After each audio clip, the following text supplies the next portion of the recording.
What's up, guys? Thank y'all for clicking on this video and watching.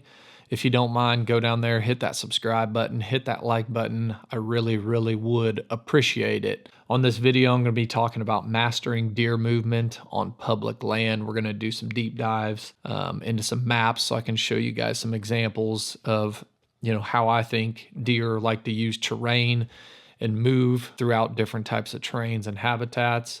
And we're going to do a deep dive into 3 different particular topics, which is edge habitat, bottlenecks, and food sources, and how to find these things on a map. Hope y'all learned something and hope you enjoy.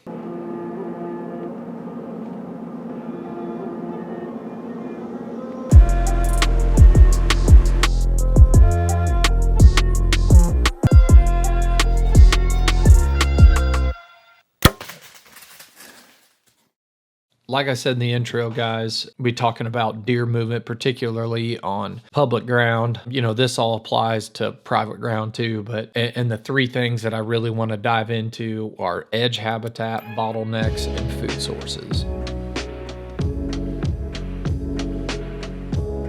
So edge habitat is basically where 2 different habitat types meet. This could be cedar thicket, open timber, field edge, pine thicket, 2 timber, anything that creates a natural edge. Second would be bottlenecks. Bottlenecks or pinch points, whatever you want to call them, are areas that are kind of limited down due to topography, where it makes more sense for wildlife like deer, turkey to travel along these pinch points or bottlenecks. These are great areas to hunt. And last but not least would be food sources. And obviously food sources are different throughout the entire country, but I'm going to kind of do a deep dive into the food sources that we typically hunt here in the Ozarks, and are probably pretty typical throughout most of the area that I hunt and most of the Midwest and the South. Any time of the year, deer typically like to move along a natural edge habitat. Again, throughout a season, this isn't, foolproof 100% of the time, but typically deer like to use and stay around edges. If you hunt on private land and you hunt fields, you'll probably notice that a big buck is not going to go in the dead center, middle of that field. Typically, they're going to stay within the first 30 to 50 yards of that field edge, typically. This is true in the timber too, where there's a cedar thicket that opens up into some nice white oak flat timber. If a deer's bedding in that cedar thicket, typically they're just going to kind of poke themselves out and eat right in there where the closest white oaks are. Deer are kind of recluse animals and they don't like to be wide out in the open, and that is definitely the case when it comes to feeding as well. As you progressively move across the season, deer movement does become typically a little bit more erratic, as does start coming into heat.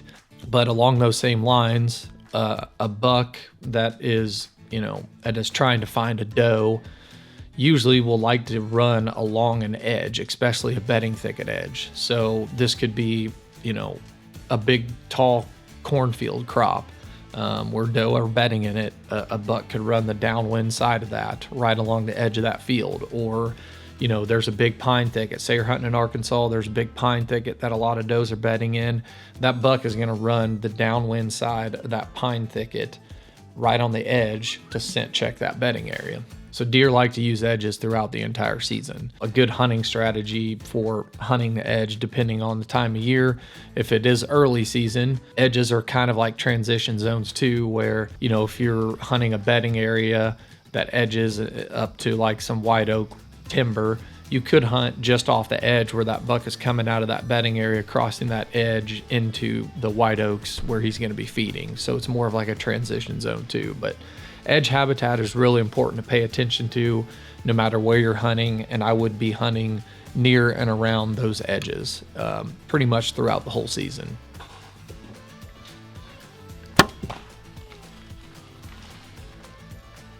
One thing I wanted to dive into on the edge habitat too before we move on to bottlenecks was a post recently from MSU Deer Labs. If you guys haven't followed them, they're on Facebook, Instagram. I think they have a YouTube as well, but it's an excellent follow. But I wanted to make sure to give them credit for this. But they did a couple year study on a mature buck, and this study didn't really have anything to do with edge habitat. It had more to do with bedding to food source areas and how a buck would travel. And they posted this on August 2nd of this year, 2025. And this particular year, they didn't have soybeans. The farmer did not put soybeans in. So this is probably a little bit more of a better representation of public land, if you will. There's not any big, huge private crop fields. But if you look at this map, these are all points of where the deer traveled.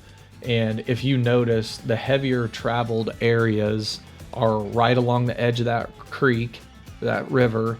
If you look at that field, he stays on the edge of that field the majority of the time when he moves. Now, there's a few outliers, just like I said, where he does jet out in the middle of this big CRP field. Looks like he's checking to see if there's soybeans available on the south side of that map where they were the year before. But it's just interesting to see this map, although, like I said, it doesn't have anything to do with edge habitat, but this deer stays tight to the edges. Next, let's dive into bottlenecks.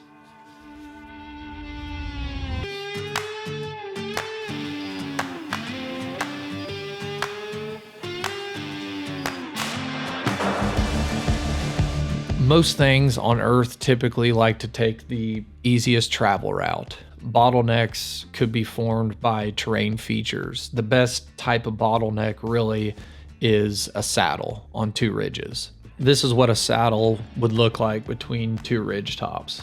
If you look at this example, you have two really big ridges tops right in here. More than likely, these ridge tops will probably have some white oaks on them. The west side and the east side, these are two steep ditches right here. If a deer is traveling from this ridge over to this ridge top, the likely route of travel is going to be right here where the incline or the decline is fairly subtle. So this is a perfect example of what a saddle looks like between two ridge tops, and that's typically the easiest route to travel for a deer. Bottlenecks don't have to just be saddles. It could just be an area like this particular map right here.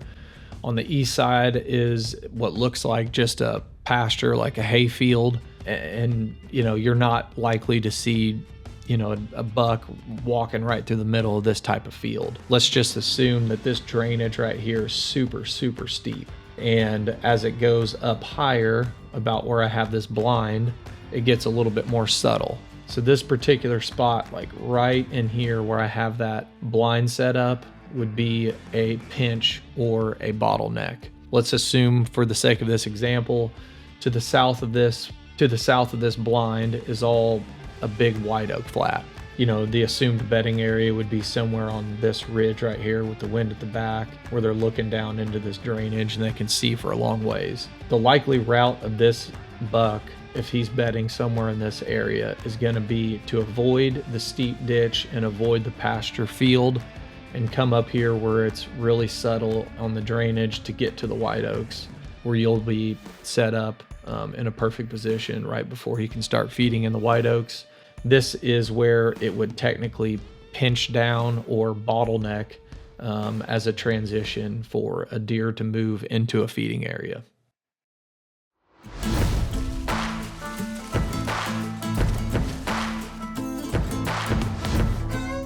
In the Ozarks where I hunt, and probably throughout a lot of the country, the majority of our year food sources, especially if you're hunting a lot of timber ground, let's say just on public land, is going to be acorns.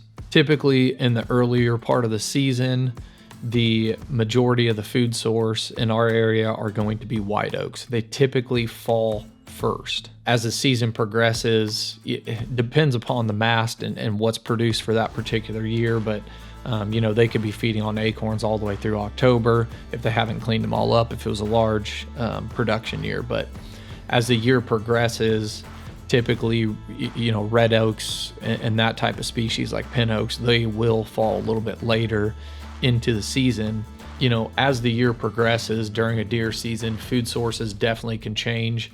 As you get way into the late season, it's really important to find cover and also, whatever type of food source they're eating on in the late season. That could be locust pods. If you can really, especially in the late season and early season, if you can key on those hot food sources, that is where you're going to find the most success. And in the early season and or late season, you can hunt those transition areas, or you can hunt on those food sources, as long as you're kind of, somewhat at a safer distance from their bed.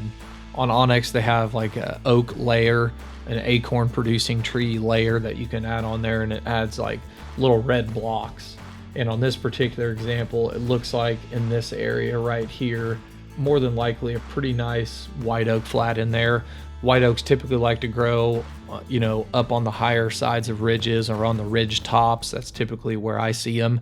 And as you get down into the bottoms, that's where I typically find the pin oaks or the red oaks that usually drop a little bit later in the season. And then also, if you look on the west side of this picture, you can kind of see what looks like a cedar thicket. Typically, what I find in cedar thickets exclusively are typically chinkapin oaks, which is a great food source. It's in the white oak family. They drop early. They have really, really small acorns, but those particular trees like to grow in cedar thickets, and they could be a great, bedding area food source for a deer. So if you find some big chinkapin oaks, on a decently thinned out cedar thicket, that might be a great area to hunt. If you want to find the deer, the number one thing on all these, on the bottlenecks, the food sources, the edge habitat, is to find the buck sign. If you can find buck sign along any of these terrain features or food sources, that is where you're going to have the best success on deer hunting. So I hope you guys found this informational. These are all things that I try to key in on when I'm going out and scouting or going out on a hunt. I have a general idea on the map on where I want to go, and once I dive in there, I try to key in on a lot of these features and then find that buck sign, and that's where I'll hunt. So again, thank you all for watching. Hope you found this informational. See you on the next one.